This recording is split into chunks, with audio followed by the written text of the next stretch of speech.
Animation isn't always meant for children. Sometimes it can get pretty dark, scandalous, and violent. But which of these works are among the most important to keep from impressionable eyes? Well, we're here to tell you about the cartoons you should never watch in front of your kids. Hey, let's see if you remember this movie. It's roughly 30 years old and takes place in a world inhabited by live-action humans and animated cartoon characters. Much of it takes place in a stylized, somewhat seedy vision of America in the 1940s, a world full of private detectives, small-time hustlers, and gorgeous dames concealing complex agendas. Tension seethes between the humans and the cartoons, and a reckoning is imminent. Luckily, an unlikely partnership between two people from both sides emerges, and the day is saved for human and cartoon alike. It's gotta be Who Framed Roger Rabbit, right? Wrong! We're talking about Cool World, which, despite its many similarities to the 1988 Disney classic, is distinguished by one massive difference. It is very much not for kids. Though it too tells the story of a down-on-his-luck dude inhabiting an animated landscape, the titular Cool World tempts him with all manner of R-rated debauchery, most prominently in the form of femme fatale Holly Wood. She longs to become a live-action Noid, a process she accomplishes by sleeping with our human protagonist. You might think Jessica Rabbit was raunchy, but she has nothing on Holly, a character who wants to become human in large part to experience what human women feel when they do it with a man. If you're looking to share a groundbreaking fusion of live action and animation with your kids, stick to the denizens of Toontown, even with Jessica Rabbit's sordid games of patty cake. You can't talk about superheroes without talking about Stan Lee. Enough said. As Marvel's main man, he oversaw the creation of household names like Spider-Man, Black Panther, and the Hulk. He reshaped the tone of the entire genre, and he lived to see the transition of his characters from the page to the screen dozens of times over and became a pop culture icon in his own right. Of course, like any creator, not everything he made reached such heights of success. Sure, you've heard of the Fantastic Four, but you're probably less acquainted with later work like Hero Man, Romeo and Juliet, The War, or The Guardian Project, a team of superheroes based on hockey teams. Yet omnipresent or obscure, a Stan Lee creation can generally be depended upon to entertain fans of all ages. Right? Well, not when it comes to Stripperella, a Spike TV cartoon that debuted in 2003. The Pamela Anderson-helmed series is about as far from family-friendly as it gets. It stars Erotica Jones. Yes, really, an exotic dancer who moonlights as a superhero. Only 13 episodes were made before it got canceled, probably because the world wasn't ready for a show that combined Stan Lee, Fabio, Mark Hamill, and Pamela Anderson. The years have seen Adult Swim throw all sorts of animated weirdness at the wall just to see what sticks. There are outright success stories with shows like Rick and Morty, The Venture Brothers, and other series that have made millions, changed the culture, and inspired imitators. And then there are the series like Moral Orel, a strange and sordid show that's impossible to imagine airing anywhere but within Adult Swim's sheltering embrace. A stop-motion series from the mid-2000s, Moral Orel is a parody of the Christian stop-motion series Davey and Goliath, and a devastating deconstruction of mid-century Americana. Orel, our wide-eyed hero, is the sort of kid that just wants to do right by God and grow up to be like his dad. But 3 seasons worth of dysfunction reveal that nothing in the seemingly pious town of Moralton is as it seems. His father drinks to stifle his disillusionment with life. His mother cleans obsessively to avoid having to parent. His pastor has lost all faith in God's love. Though this isn't, at heart, a hopeless story, Orel is even glimpsed as an adult, having healed from his family's abuse. It's an unsparingly bleak look at the cost of conformity. But how long does it actually take for love to fade? Oh, quicker than you think, kid. Quicker than you think. In this light, the purpose of the show's kid-friendly aesthetic becomes clear. Every moment of darkness is also a moment of exquisite tension between form and content. Its juxtaposition at its most precise. Just make sure to keep the box set on the highest shelf.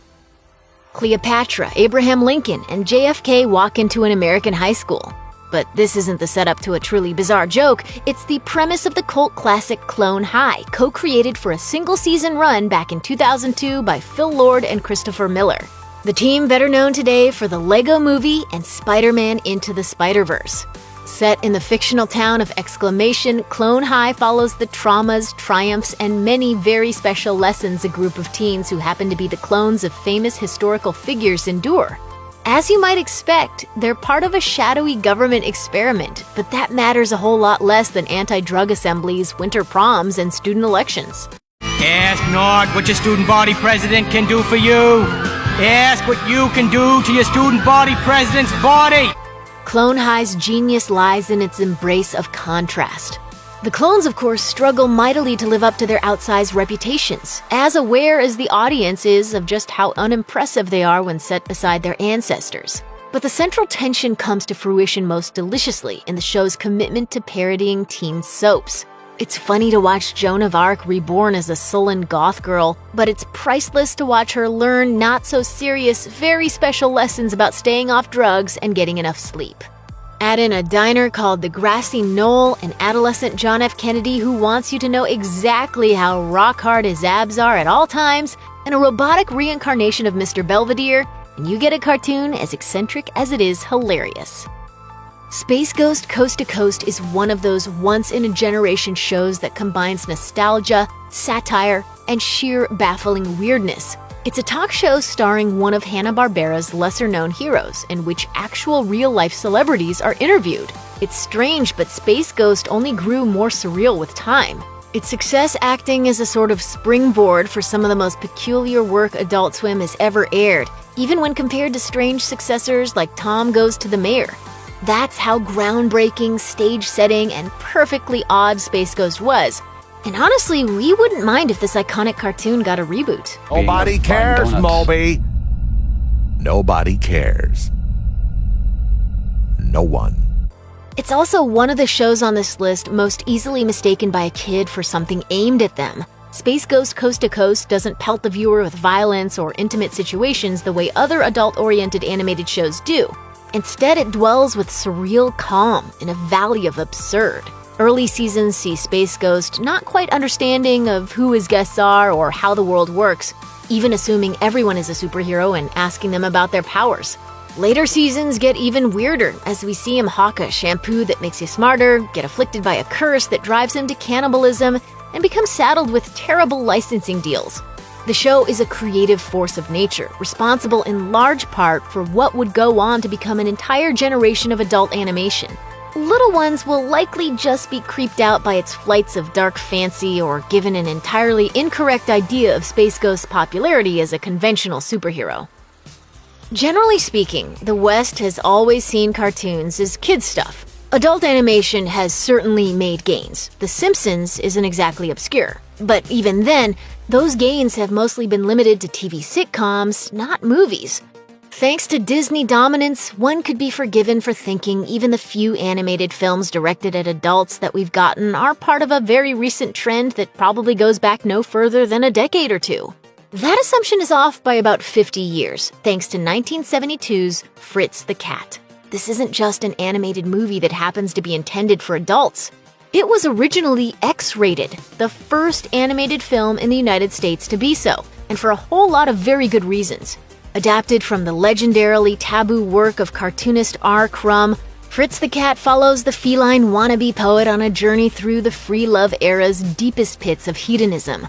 Though director Ralph Bakshi has correctly identified that Fritz the Cat is a little less shocking by today's standards, it's still the kind of stuff that you don't want to see a whole lot of in mainstream movies, animated or otherwise.